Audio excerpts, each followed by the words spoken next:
আমি আর আমার কিছু বান্ধবীরা যা করে থাকে, আমি সবকিছু সহ্য করব, কিন্তু আমার ক্লাসে কথাবার্তা আমি মোটেও সহ্য করতাম না। ওই ডগি,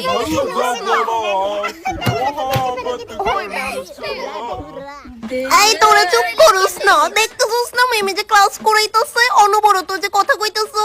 তুমি বসো বসো, তোমারও দেখছি আমি কথা কইতে। লজ্জা পাইছে।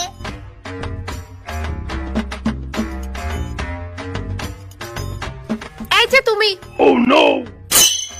খুব তো কথা কইতেছো, আয়ো এখানে রিডিং পড়ো, আয়ো।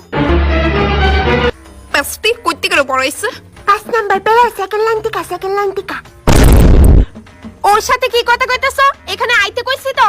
আমার আসছে।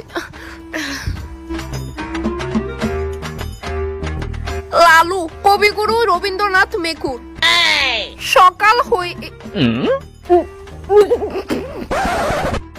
সকাল। এখানে হাসির কি আছে শুনি? সরি ম্যাম সকাল হয়েছে, তখন রাত ঠিক 9টা বাজে। লালু বাজারে গেল।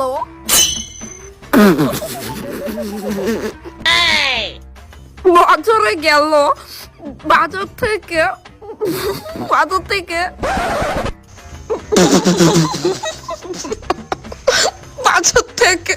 তোমার কি কারেন্টের শক লাগছে? এইভাবে ভাইব্রেটর রিডিং করতেছো কেন? বাদাম নির্লিজ্ঞা, ও আমারে বারবার হাসাইতাছে। আমি মিছে কথা, আমি তো শুধু লাইন থেকে ছায়া রইছিলাম, তাই শুধু আমার দিকে ছায়া হাসতাছিল। আজকের অ্যাটেন্ডেন্স শিটে তোমরা দুইজনে আমি অ্যাবসেন্ট দিয়া দিমু।